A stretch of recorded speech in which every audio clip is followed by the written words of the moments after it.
Enquête interne ouverte par la PHP et la Sorbonne après plusieurs signalements concernant un ponte de la gynécologie spécialisée dans l'endométriose. Le professeur Émile Daraille au cœur de plusieurs témoignages qui se multiplient. On en parle avec vous, Marion Mercier. Bonjour Marion. Bonjour. Plusieurs patientes et étudiants en médecine dénoncent des maltraitances. Oui, et c'est notamment notre collègue de France Info, la radio, Margot Stif, qui a enquêté et révélé un témoignage, notamment d'une de ses patientes. Alors, cette femme, elle souffre d'endométriose et à l'époque, elle se réjouit d'avoir enfin obtenu un rendez-vous avec celui qui est décrit comme le plus grand spécialiste parisien de l'endométriose. Sauf que l'examen gynécologique va tourner au cauchemar. Attention, les propos qui vont suivre peuvent choquer. Il arrive et il insère un spéculum de manière extrêmement violente, sans lubrifiant, sans rien du tout. Et il explique alors qu'il va procéder à un toucher rectal. Et je lui dis « Ah non, je viens d'être opéré d'un abcès de la marge anale. » Il ne me regarde pas. Il insère 2 doigts. J'ai une douleur absolument fulgurante, donc je me débats dans les étriers. Je hurle. Voilà, elle sort en pleurs du cabinet et quelques semaines plus tard, elle va décider d'alerter l'Ordre des médecins et l'hôpital Tenon. Alors, il n'y a pas que des patientes, il y a une dizaine de patientes qui ont témoigné de pratiques brutales de la part de ce gynécologue, mais il y a aussi les étudiants et étudiantes en médecine qui sont ressortis choqués de ce qu'ils avaient vu dans son cabinet, comme cette jeune femme que l'on va entendre, qui elle aussi a assisté à cette insertion brutale, sans prévenir, d'un spéculum. Sa voix a été modifiée à sa demande. Avec les étudiants avec qui j'ai pu parler, on avait la sensation d'avoir été fait complice contre notre volonté et en même temps, il a fallu du temps entre nous pour se dire peut-être qu'en fait on a assisté à un viol. Alors, vous l'avez dit, Jamel, il y a une enquête qui va être diligentée. Le gynécologue en question, il conteste les faits. Ce que l'on sait, grâce à l'enquête de Marc Ostib, c'est que le Conseil de l'Ordre des médecins a confirmé qu'il avait reçu 3 signalements en 2014 et la PHP 5 signalements. Merci beaucoup Marion. Nous a rejoint en direct Sonia Biche. Bonjour, merci d'être avec nous dans le 17h Info. Vous êtes porte-parole de l'association Stop aux violences obstétricales et gynécologiques. Des témoignages comme ceux qu'on vient d'entendre, vous en avez reçu plusieurs? Alors, on a reçu environ 25 témoignages accablants donc sur ce professeur de Tenon. Depuis la diffusion sur votre antenne, nous en recevons des flots et des flots. Donc, c'est vraiment... pardonnez-moi, je suis en extérieur. Donc, c'est vraiment très problématique et malheureusement, on voit que ça fait des années que ça dure, des années que cette personne est malheureusement protégée, que les étudiants n'osent pas parler parce qu'ils ont peur pour leur carrière et que les femmes endurent ces violences pour espérer être soignées de l'endométriose. Sonia Biche, est-ce que les témoignages que vous avez reçus, vous nous disiez, notamment depuis la révélation de cette affaire ce matin sur France Info, est-ce qu'ils sont de la même teneur de ce qu'on a pu entendre il y a quelques instants, qui sont, j'allais dire, assez choquants? Tout à fait, ils traitent de viol gynécologique, malheureusement, donc d'absence de consentement, de mépris de la parole, de mépris de la douleur, du fait que les étudiants étaient présents lors des consultations, qu'elles n'ont pas été informées, du fait que le professeur a demandé aux étudiants de s'entraîner sur elles en faisant des touchés vaginaux et rectaux sans leur consentement.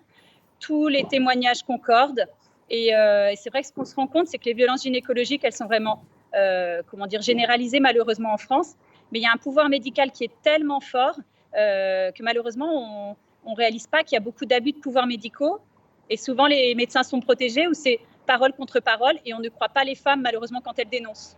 Vous parlez d'une forme d'omerta, c'est ça, sur ce sujet, dans ce milieu?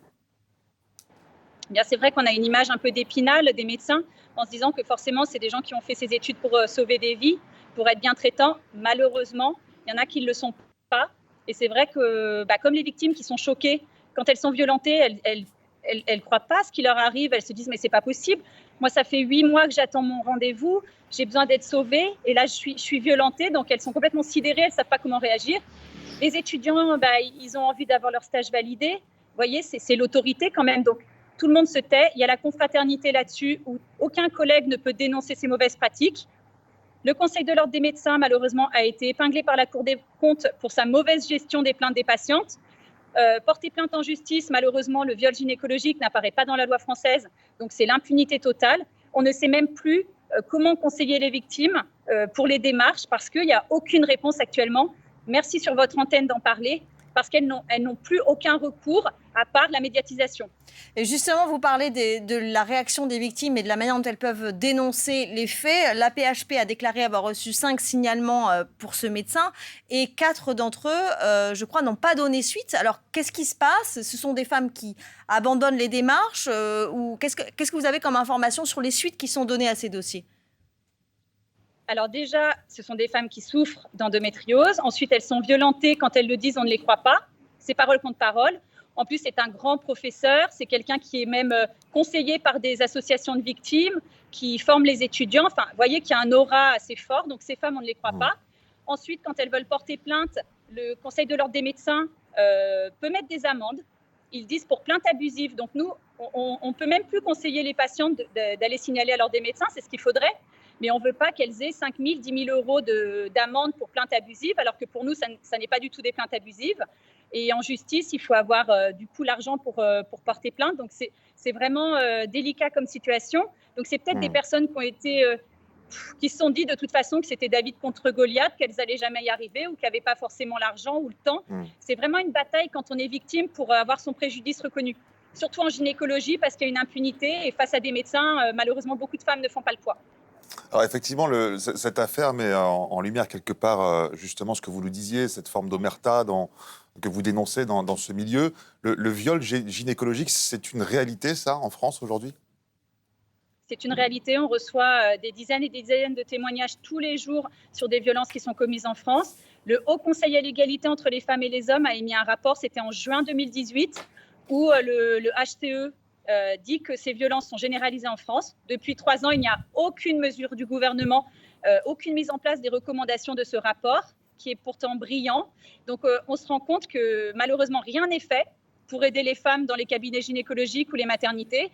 Il y a beaucoup à faire. Et puis, violence obstétricale gynécologique, ça n'est pas dans la loi française. Vous savez que 1% des viols en France seulement sont condamnés, alors que le viol est inscrit dans la loi. Donc, vous imaginez l'impunité qu'il y a pour les violences obstétricales et gynécologiques. Il faut absolument remédier à ça.